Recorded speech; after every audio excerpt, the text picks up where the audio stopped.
باہر ایک گاڑی کھڑی تھی، اس میں بٹھا کر پتہ نہیں مجھے کہاں لے گئے۔ کہنے لگے کہ تمہارے بھائی نے ہمیں دھمکی دی تھی، ہم بتاتے ہیں کہ برباد کرنا کسے کہتے ہیں۔ وہ کیا ہمیں برباد کرے گا؟ جب بربادی کا تماچا اس کے منہ پر پڑے گا تو اسے ہوش آئے گا۔ وہ کہنے لگی کہ 15 دن تک مجھے زیادتی کا نشانہ بنایا گیا، اور اب وہ لوگ مجھے میرے ہی بنگلے کے دروازے کے پاس پھینک کر چلے گئے۔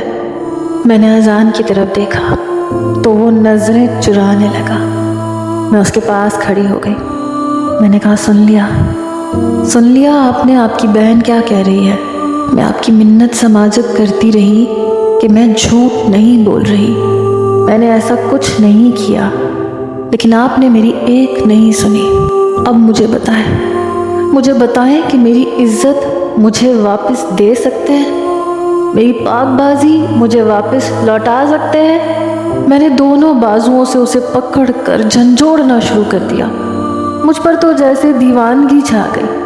میں نے کہا، بولو، جواب دو مجھے، آج چپ کیوں ہو؟ تم مردوں کو ہمیشہ عورتیں ہی غلط اور جھوٹی کیوں لگتی ہیں؟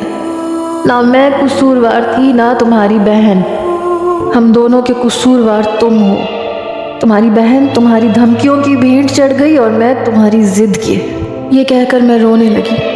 میں نے کہا، آزاد کرو مجھے ابھی اور اسی وقت۔ یہ بات سن کر اس نے مجھے ایک نظر دیکھا، پھر نفی میں سر ہلانے لگا۔ کہنے لگا، میری عزت ہو تم۔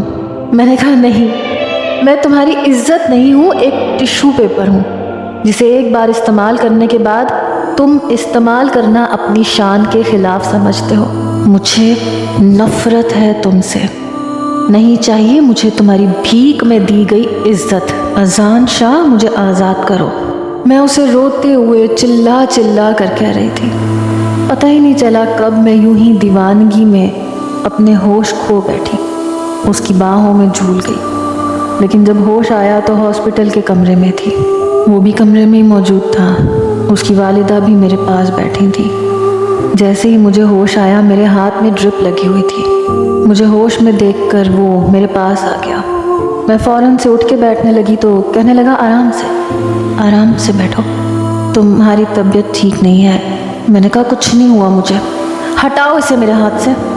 میں اپنے ہاتھ سے ڈرپ اتارنے لگی۔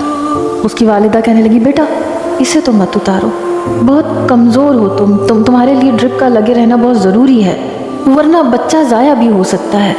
یہ سن کر تو میرا دماغ سائیں کرنے لگا۔ میں نے بے ساختہ اذان کی طرف دیکھا جو مجھ سے نظر چرا گیا۔ میں نے کہا، نہیں، آپ جھوٹ بول رہی ہیں، ایسا نہیں ہو سکتا، میں اتنی بڑی سزا کی حقدار نہیں ہوں۔ مجھے نہیں رہنا اس شخص کے ساتھ، نہ مجھے اس کا کوئی بچہ پیدا کرنا ہے، ختم کروائیں اس کو میرے وجود سے۔ مجھ پر تو جیسے ہذیانی کیفیت طاری ہونے لگی۔ میں اپنے ہاتھ سے ڈرپ اتارنے لگی تو اس نے میری کلائی پکڑ لی۔ کہنے لگا، پاگل پن مت کرو، تمہاری اپنی جان کو بھی خطرہ ہے، چپ چاپ لیٹی رہو یہیں پر۔